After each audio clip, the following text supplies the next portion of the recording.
Eu queria dar uma boa tarde para vocês, para quem está assistindo a gente no Facebook. É muito bom estar aqui para poder falar de Galápagos, um lugar que eu vivi 2 anos.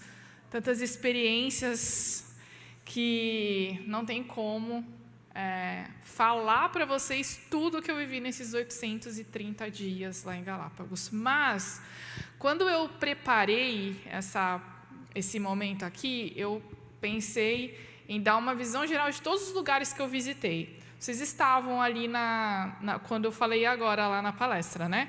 Então, olha só.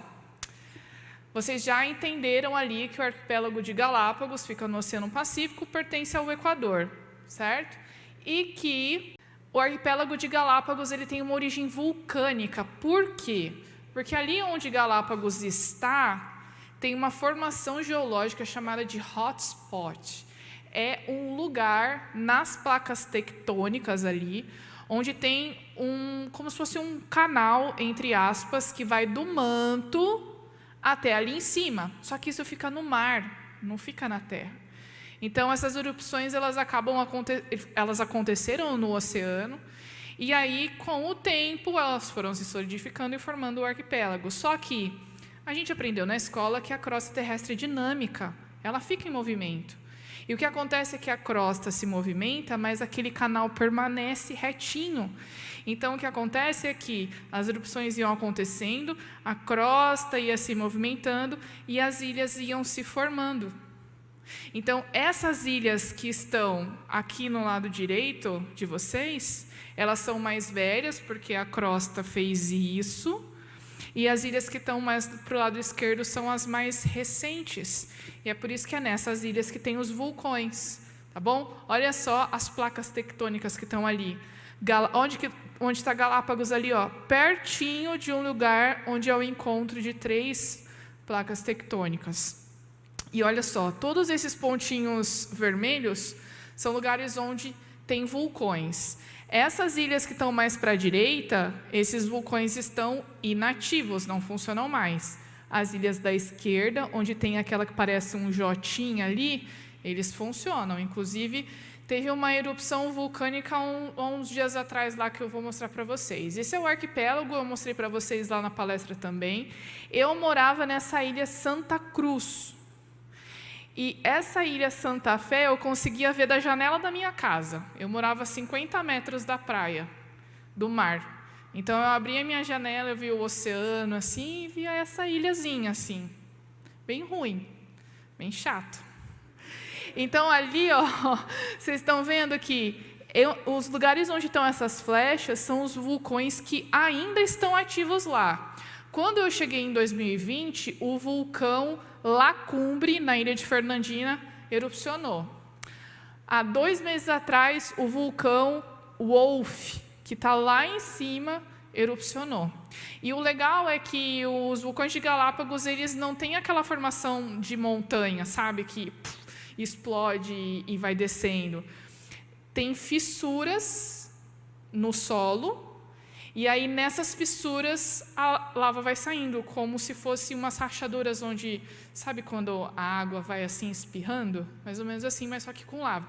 Outra coisa que eu esqueci de falar para vocês. Eu trouxe uns brindes aqui para sortear para vocês. Sortear não, né? Vamos fazer perguntas, né? A Prof. Rita vai bolar as perguntas aqui durante a apresentação. Tem 2 camisetas e um DVD. Então, prestem atenção para vocês acertarem e ganharem, quer dizer, os 3, né? Esse aqui é o vídeo que está no meu canal do Facebook, que é um vídeo que eu fiz quando eu fui. Você pode tocar para mim? Eu acho que eu não vou conseguir dar play aqui. Isso. Pode colocar mais para o meio, assim. Então, se você quiser assistir o vídeo inteiro, está no canal Confissões de Crente. Você procura ali na playlist Galápagos. E aí eu conto como que foi esse passeio para o vulcão. Foram 16 quilômetros de caminhada, 8 para ir, 8 para voltar. E eu fui num lugar onde tem a caldeira do vulcão Serra Negra, né? Então, é na ilha de Isabela. Você pode passar para mim? Eu acho que eu não estou conseguindo passar aqui. Eu sou youtuber, só não tenho muitos inscritos, mas eu sou ótima youtuber. Pode passar para o próximo slide. Aí eu conto, essa aí é a caldeira do vulcão. Toda aquela parte preta é onde teve erupção. Esse vídeo aqui é o vídeo da última erupção que teve naquele vulcão Wolf. Então, percebe que não tem uma montanha e tal. Sai bastante lava, ela acaba escorrendo para o mar, mas, tá vendo como ela esparrama e fica um derrame de lava aqui? Ali, gente, é tudo cacto, São plantas bem secas, ali tem muita rocha, então não tem solo para crescer uma floresta. Então, são plantas que são adaptadas a lugares muito secos, né? Olha só, e ela vai saindo e vai escorrendo, ela não sai espirrada com muita força como em outros vulcões, tá bom? Aí eu quero mostrar para vocês aqui alguns lugares. Esse aqui é Tortuga Bay, é uma praia que ficava perto da minha casa, uns 2, 3 quilômetros de caminhada para ir, 2, 3 para voltar, é muito gostoso. E é uma praia bem grandona e lá tem muitas iguanas. Iguana marinha é endêmica de Galápagos. Isso significa que só existe esse lagarto marinho lá. E elas se alimentam de algas. É uma adaptação muito legal, porque as outras iguanas se alimentam do fruto dos cactos, das folhas, de insetos, mas elas comem alga.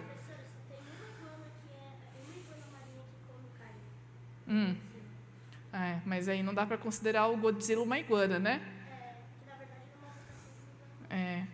Então, olha só a praia, como ela é grandona. E as iguanas, elas saem, vão para o mar para comer, aí eles ficam cansadas de nadar, lembrando que elas são répteis, então elas têm sangue frio, e elas precisam sair da água para elas ficarem tomando um sol para se aquecer.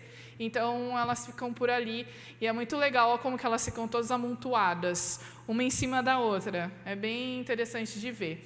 Esse aqui é um outro vídeo também, esse é o cucúvio. Lembra que eu falei para vocês que o Darwin estudou primeiro uma ave chamada sinsonte? É essa ave aqui, E aí uma vez eu estava indo para a praia, eu estava com a GoPro, e aí ele estava assim, de boazinha, em cima do galho, aí eu fiquei filmando ele um pouquinho. Ele tem um canto muito bonito e, enfim, é uma ave que é popular lá, é frequente. Aí tem os tentilhões, né? Esse aí estava comendo ali na florzinha, aquele outro ali procurando umas sementinhas no chão, e as tartarugas. Eu fui numa finca, eles chamam lá, é tipo uma chácara, porque lá em Santa Cruz, lá em Galápagos, o relevo é bem interessante. Como a formação geológica, né, de vulcão, então, nesses movimentos para esparramar as ilhas, algumas montanhas acabaram se formando, não tão altas, mas se formaram. Então, nessas regiões mais altas, eles chamam de parte alta, é mais frio, tem mais água e a vegetação é mais abundante, é mais verde. Na parte mais embaixo, perto do mar, é mais seco, é mais quente, tem menos água. Então, essas chácaras ficam nessa região, que é uma região também onde eles costumam plantar algumas verduras, etc. E nessa chácara, é chamada de El Chato, que eles chamam de finca, é um lugar onde a gente consegue ver as tartarugas. Muitas tartarugas. Elas ficam lá andando, ficam comendo as plantas, depois elas param, às vezes elas vão para uma poça de água porque está muito quente, vão diminuir a temperatura, depois elas saem. Então, é muito interessante, olha como elas são grandonas. Você vê, eu tenho 1,80 e olha o tamanho delas. Não está indo aqui. Isso, olha só. Ela é enorme. Ali também tem uns lugares chamados de túneis de lava, porque lá em Santa Cruz não tem vulcão, mas tinha antes. E essas erupções vulcânicas, elas vinham do interior da Terra e, como eu disse, não tem montanha para sair tudo pelo cone, né? Dos vulcões tipo cone. E aí, quando a lava subia, ela ia se infiltrando pelo solo e ia formando túneis. Porque o que acontece? A lava vai fluindo, a parte de fora é relativamente mais fria, vai se solidificando mais rápido do que a lava do meio. E aí, quando o fluxo de lava cessa, o que ficam? Os túneis. Então, ali nesse El Chato também tem os túneis de lava. Vocês assistiram Aventuras em Galápagos? O vídeo? Aqueles túneis lá que aparecem, onde está ali a Maitê e o pessoalzinho ali, foi aí nesse lugar que eles gravaram. Muito legal. E aí são os Los Gemelos. Os Los Gemelos, eles têm a ver com esses túneis de lava. Por quê? Essas crateras aí, que são gêmeos, né, em espanhol, Los Gemelos, esses túneis, eles colapsaram, eles desabaram. Então, acabou ficando aí essas crateras. Dá até para ver que eles colapsaram em momentos diferentes, porque a rocha ficou marcada. Muito legal. Depois tem aqui os próximos, Las Gretas, é muito gostoso, água friozinha, a água é muito bonita, tem essa imagem aí no sol do meio-dia. As gretas são essas reservas de água que ficam entre as rochas, água da chuva, água do mar, tudo isso lá na Ilha de Santa Cruz, onde eu morava. Você passa para mim? Isso, olha só, muito bonito, mar azulzinho, né? Nossa, era bom. Sábado à tarde assim, almoçava, saía para andar, bem gostoso. Essa é uma outra ilha, chama Ilha Seymour. Eu mostrei para vocês umas fotos lá na palestra anterior, onde a gente consegue ver as aves. Olha só que legal. Eu tive muita sorte nessas fotos, porque essas fotos eu tirei quando eu desembarquei, entrei na ilha e tinha essa gaivota ali do ladinho, vê que ela estava com um pintinho. Aí o guia falou assim, olha aqui uma gaivota, começou a explicar, né? E eu só tirando as fotos. Eu tirando foto, aí de repente ela regurgita uma lula para alimentar o filhotinho. Aí eu consegui registrar. Foi sorte. Esses são os piqueiros, eu coloquei isso aqui para vocês porque lembra que eu falei que eles ficam com patas azuis por causa da alimentação? Só que eles não nascem assim, vai ficando, né? Aquele do lado esquerdo é o piqueiro bebê. Tá vendo a pata dele? Ó o adulto, fica azulzinho aí. Também foi na Ilha Seymour. E aí, próximo, please. Isso, também a fragata que eu tinha mostrado para vocês lá. Aquele que está na direita é a fragata bebê. Olha só a fragata bebê. Vê como que as penas são diferentes, né? Lembra que eu falei que a fragata aumentava a bolsa para se reproduzir? Olha como que ela fica com o saco ocular murcho, porque já conseguiu atingir o objetivo. Trabalho cumprido. Esse é um snorkeling que eu fiz, é um cavalo marinho, que eu consegui encontrar. Estão conseguindo identificar ele ali? Você vê que bacana que ele se mistura ali com a paisagem? É uma forma também dele se defender contra os predadores. Para mim pareceu que era uma floresta, tinha tipo uma estátua. Então, você vê, isso confunde quem vai lá e quer comer ele. Esse é o piqueiro e esse é o filhotinho do piqueiro. Desse do azul, eu achei bem bonitinho. Esse é o pinguim que eu mostrei para vocês lá na outra palestra que estava mergulhando, mas aí a gente estava fazendo um passeio lá e de repente o guia viu esse pinguim em cima de uma rocha. Aí a gente começou a tirar foto. É um pinguim também bebê. Como é que eu sei que o pinguim é bebê? Porque ele tem essa faixinha branca aqui na cabeça.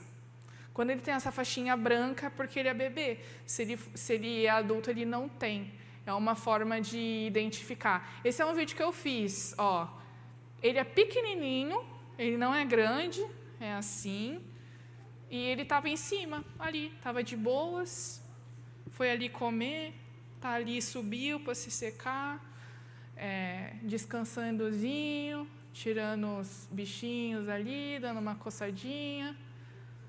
Olha essa tartaruga, gente. O meu sonho era nadar com uma tartaruga. E eu consegui. Eu tenho tanto vídeo de tartaruga que vocês não têm ideia, porque toda vez que elas apareciam, eu ligava a câmera. E eu ficava filmando 1 minuto, 2 minutos, porque eu acho muito lindo. Ó, ela vem para respirar e volta. E tem um outro vídeo, eu acho que eu não coloquei, que eu vi. Tinha uns peixinhos que eles comiam essas algas que ficam em cima do casco.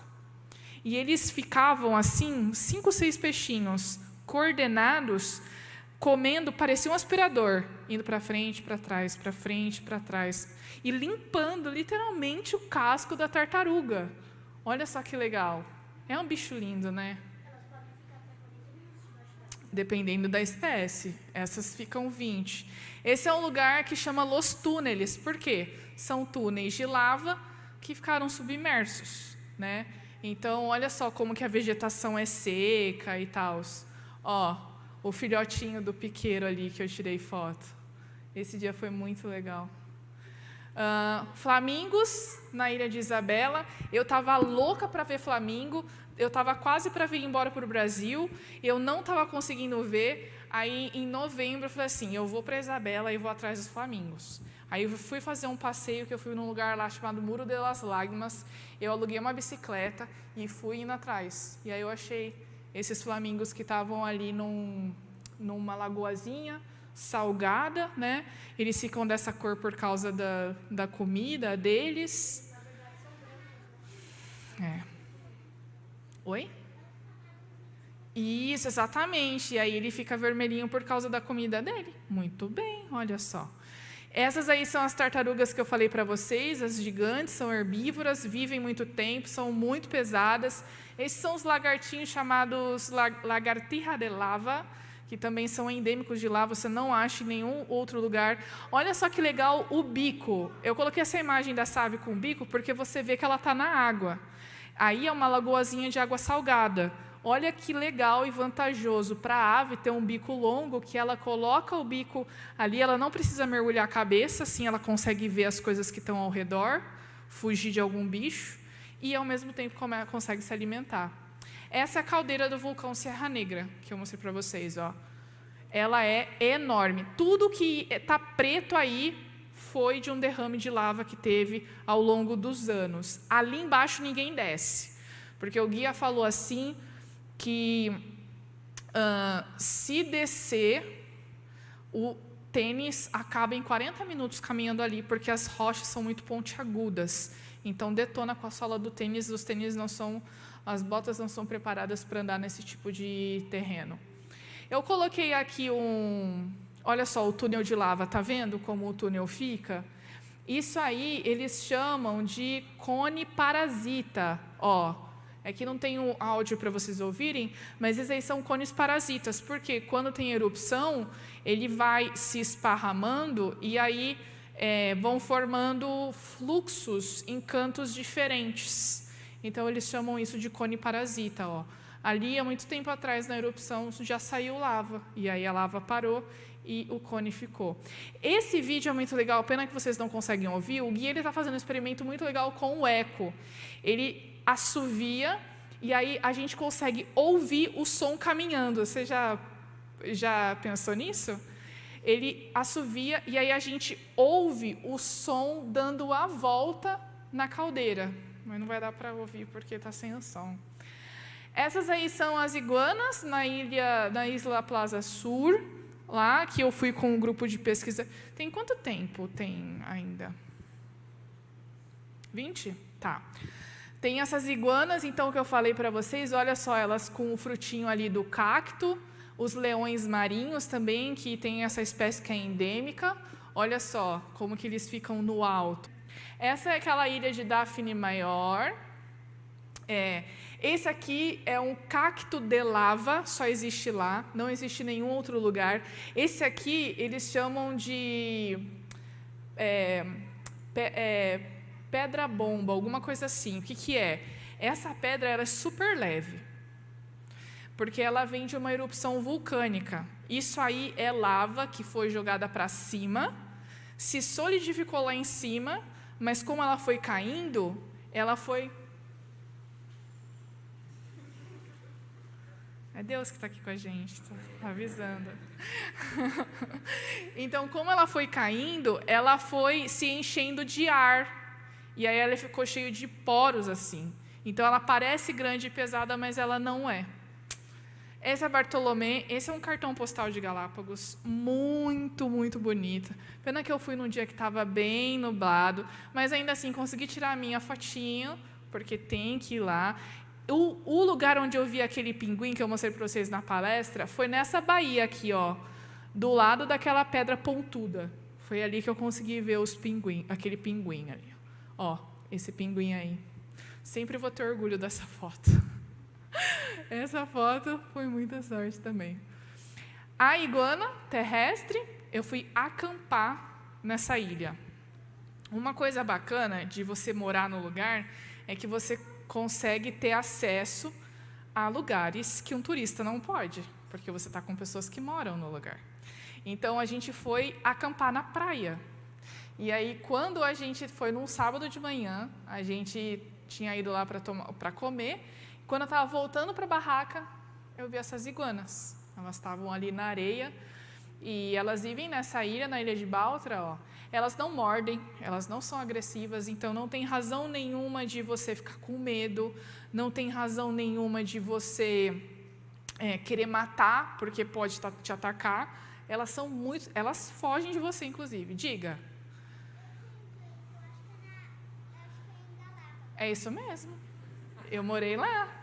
Você viu só? Sabe mais que vocês, se brincar. Esse é o piqueiro, foi uma das primeiras fotos de piqueiro que eu queria. Também eu queria muito te tirar foto. Gente, deixa eu contar essa história para vocês. Nesse dia que eu fui, eu queria muito tirar uma foto desse piqueiro de pata azul. Porque eu queria ver 2 animais ao vivo, os piqueiros e as tartarugas. A tartaruga eu consegui ver só ano passado, o piqueiro eu consegui ver em 2020. E nesse lugar, o que eu fiz? Eu acordei muito cedo, eu acordei tipo 5 da manhã. Aí eu peguei minha câmera e falei assim, é agora, porque é agora que os bichos estão saindo para comer. E aí eu saí e tal, aí eu vi esses aqui. Eu falei, nossa, que legal, ele estava pertinho ali, 2 metros, 2,5 metros de mim. Eu tenho uma lente que é boa de dar zoom assim, aí consegui tirar.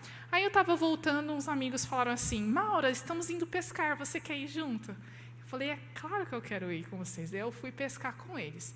A gente saiu naqueles botes, sabe? Fomos andando, fomos assim, navegando ali, eis que vemos muitos piqueiros. Muitos piqueiros. Eles estavam em cima das rochas e eles começaram a sair, porque era a hora deles comerem. E eles começaram a sair e eles começaram a mergulhar. Vocês estão vendo? Eu não sei se eu vou conseguir mostrar, eu acho que eu não consigo mostrar. É esse que está aqui no canto, que ele está com a asa tipo assim, ó. Esses piqueiros, eles mergulham, podem chegar numa velocidade de 70 km por hora. E quando eles estão voando, eles fazem esse movimento com as asas. Eles estão voando, aí eles pegam, recolhem as asas e mergulham. E eles começaram a mergulhar, e a gente estava ali no meio, e a gente morrendo de medo dos bichos virem, caírem dentro do bote. Mas assim, foi a cena mais incrível da minha vida. Eu me senti dentro de um documentário da National Geographic. Vocês não têm ideia. Olha o tanto de bicho. E eles mergulhavam, e eles voltavam. E olha, foi uma das coisas mais incríveis que eu vi na minha vida. Esses animais. 5h30, 6 horas da manhã. Cedinho. Outro detalhe, esses navios que estão aqui são navios de cruzeiro. Lá, fazer cruzeiro é muito caro. Tem gente que paga $50 mil para ficar uma semana no cruzeiro lá. Mas é incrível para poucos. Tá? Tudo isso lá na Ilha de Baltra. Agora esse aqui, ó, presta atenção. Também pode ser que tenha um problema, porque não pode mostrar esse vídeo. Mas olha só, estávamos nessa ilha acampando. Fomos pescar, certo? Pegamos um peixinho. E que tem para comer o peixe, tem que fazer o quê? Limpar o peixe. Só que eles limparam o peixe na praia. O que veio? Tubarão. Pertinho. Esse tubarão aqui, ele é o Tintoreiras, tá? Ele é o Tintoreiras. E assim, ele veio porque ele sentiu o cheiro de sangue. Mas ele não é agressivo, ele não morde, nem nada. Mas você vê que ele ficou bem ouriçado, ó. E ele chegou muito pertinho da praia. Devia ter o quê? 1,5 metro, por aí. Mas foi muito legal. Eu já fiz snorkeling também com tubarão, só que eles são bem tranquilos. essa espécie aqui, tá bom? Agora, se você vai mergulhar, por exemplo, em Galápagos é muito famoso quem gosta de fazer mergulho com cilindro e ver tubarão-martelo. Tem um lugar ali que, tipo assim, você vê uma nevoada, assim, de tubarões-martelos, 200, 300 tubarões. Mas eles não são agressivos. Agora, tem tubarões que são, como, por exemplo, o tubarão-tigre, o tubarão branco, tem lá também. Mas ataques a pessoas são muito raros, tá bom? Agora, para finalizar, vocês viram aqui que eu fui contando a minha experiência para vocês, né? E, naturalmente, eu tenho a tendência de achar isso tão incrível e achar que isso, e crer que isso não veio por acaso.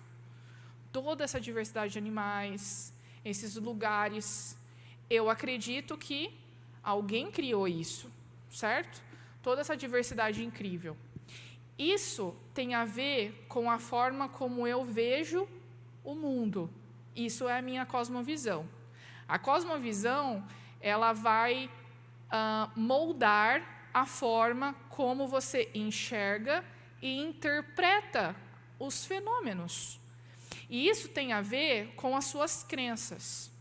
Então, eu que sou cristã, tenho a minha cosmovisão cristã e criacionista. Então, quando eu vejo esses animais tão incríveis, eu penso assim, não é possível que eles tenham surgido por acaso. Eles são tão complexos que foram criados por uma mente inteligente.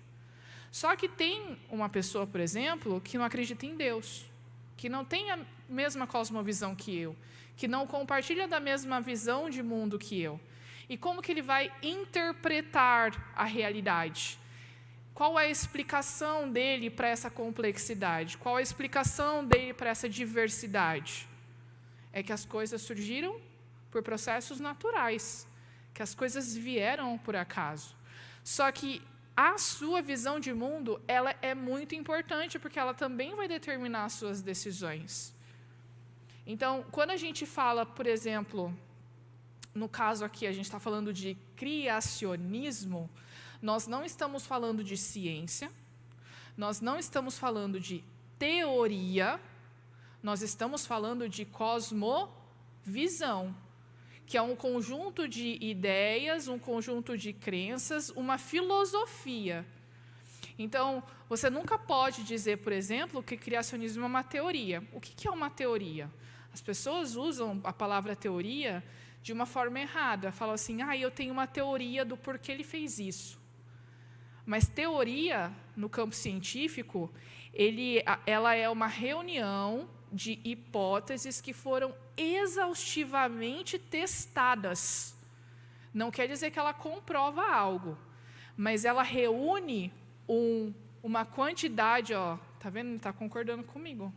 Estou falando certinho. Tem ali uma quantidade, um embasamento de evidências que foram produzidas por esses testes que vão corroborar uma certa ideia. Então, a gente precisa ter cuidado também para analisar essas teorias e identificar o que é filosofia e o que é científico. Hoje em dia, o conceito de ciência... Oi.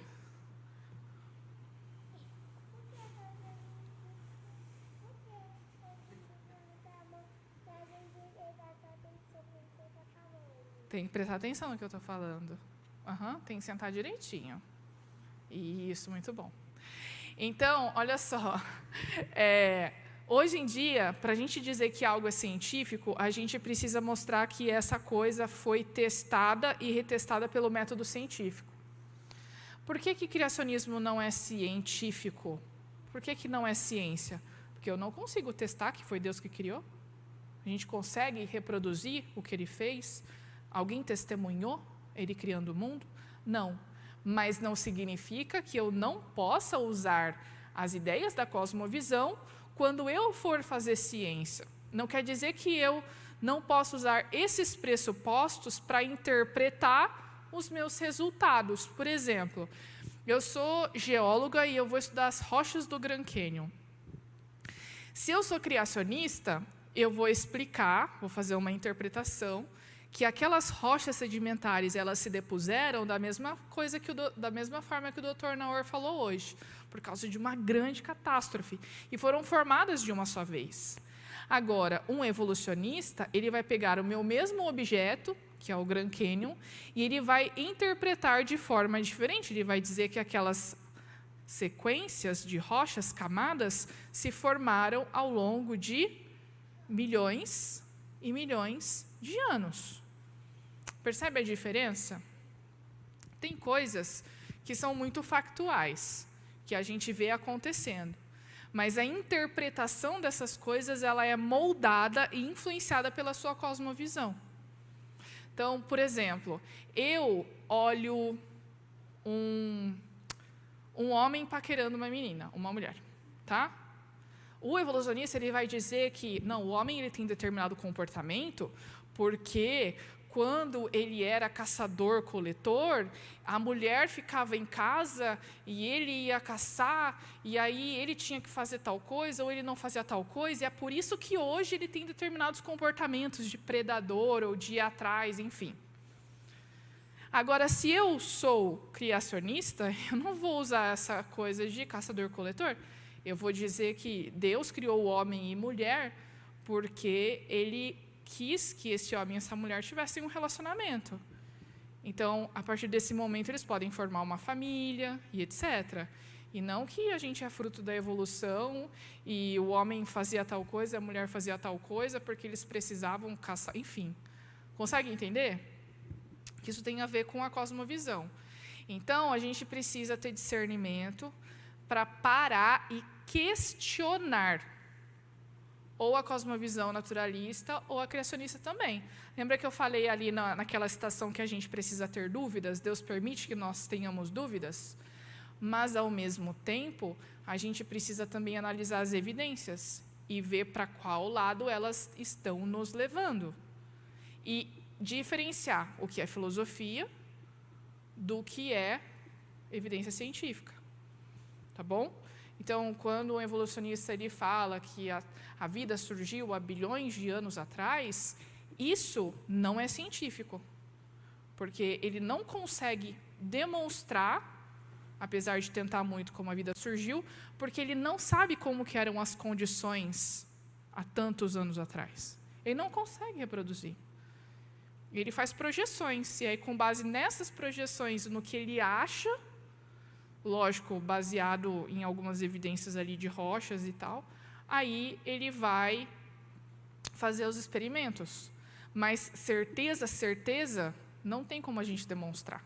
E aí isso acaba sendo um argumento mais filosófico do que científico. Consegue entender? Ficou claro? Então, eu deixo essa pergunta para vocês. Qual é a sua cosmovisão? E aqui você não precisa responder, tá bom? Mas pensa e reflete. Teve uma vez eu fui substituir a professora de física na primeira semana de aula, eu sou coordenadora pedagógica no colégio lá em Blumenau. E aí eu fiz essa pergunta na sala do 9º ano. E aí teve um guri que falou assim, olha, para mim faz mais sentido acreditar que as coisas surgiram do nada. Aí eu falei, ah, é mesmo? Por quê? Ah, porque eu não acredito em Deus. Aí eu falei assim, sério, você realmente não acredita em Deus, em nada? Não, quer dizer, eu não sei se Deus existe ou não, mas para mim a visão naturalista faz mais sentido.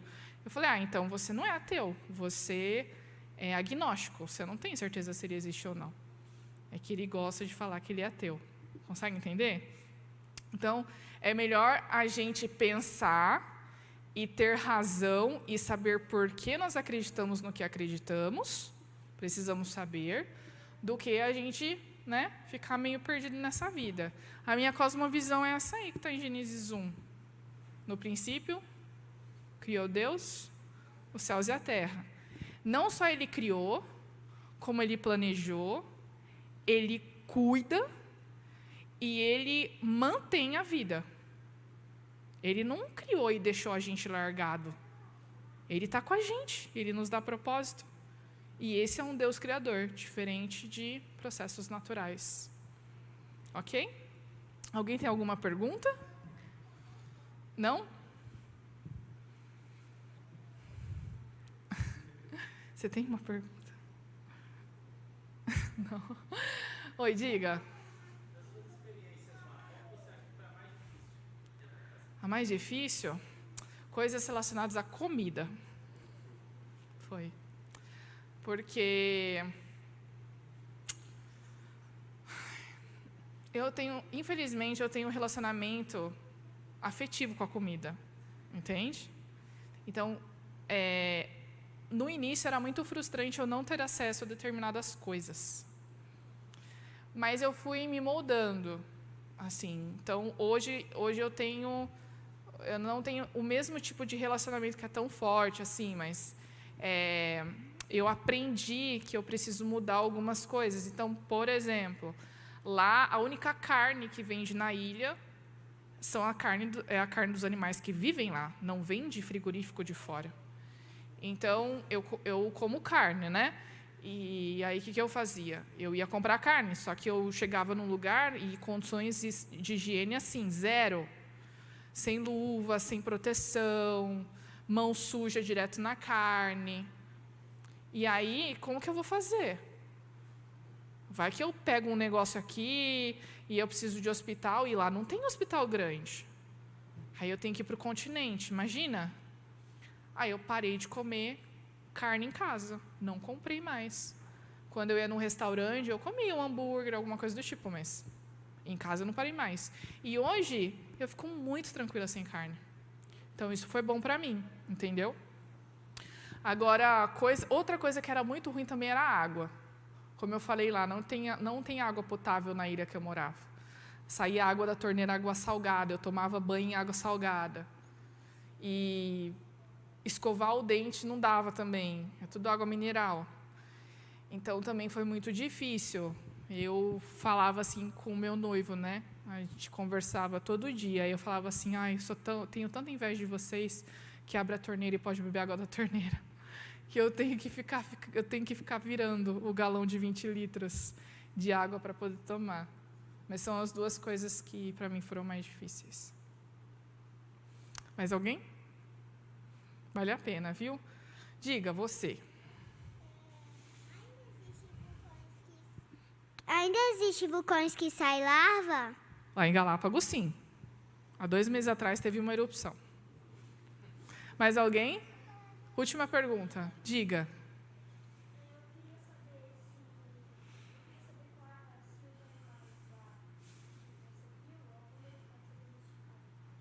Nenhum deles. O único animal doméstico que tem lá é cachorro e bem controlado. Todo cachorro que nasce lá ou que entra lá recebe um chipzinho.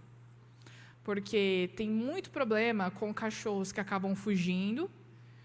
E esses cachorros acabam comendo, por exemplo, ovo de iguana, ovo de tartaruga. E aí o que acontece com a população das iguanas e das tartarugas? Diminui. E como esses animais só existem ali, eles entram em risco de extinção assim, ó. Então, as coisas são muito controladas lá. Entendeu? Bom, prof, tenho aqui uns regalos que eu trouxe.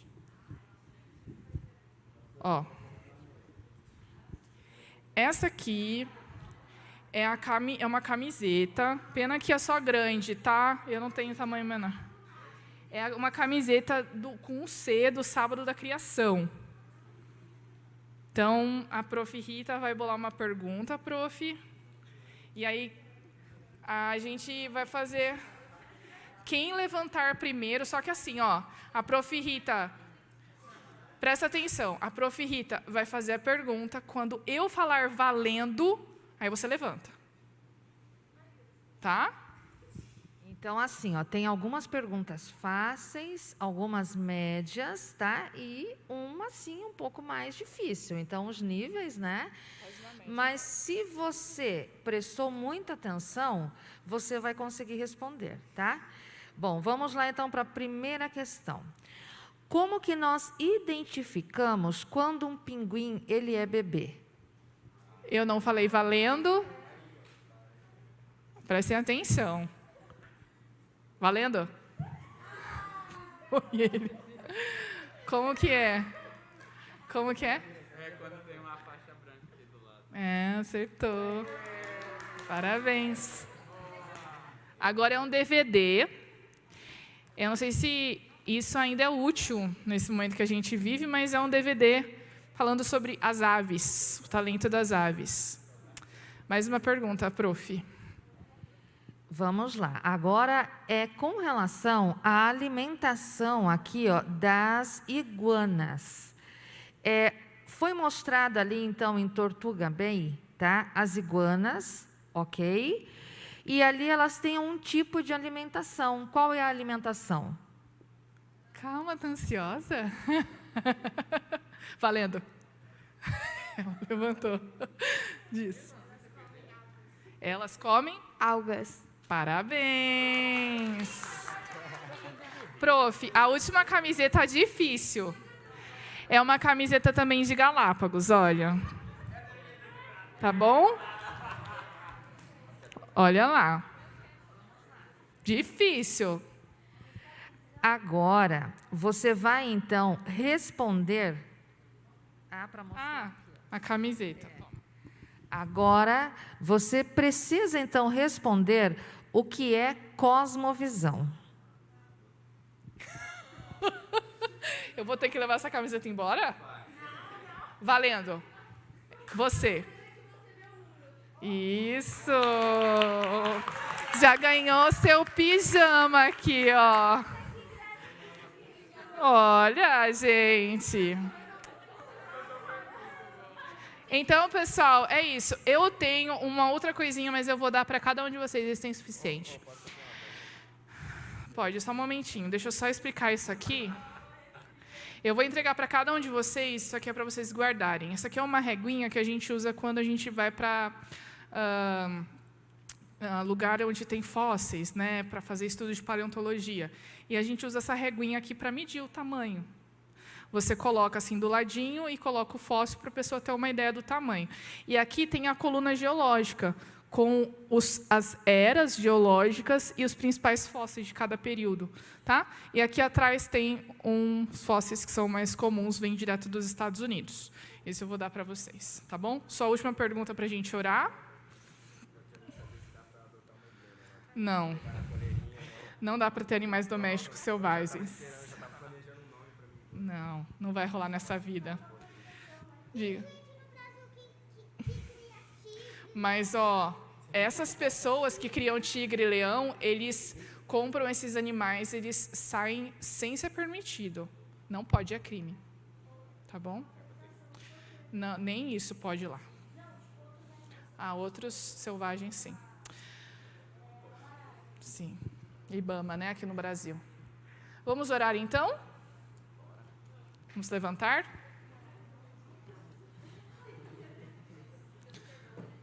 Oremos.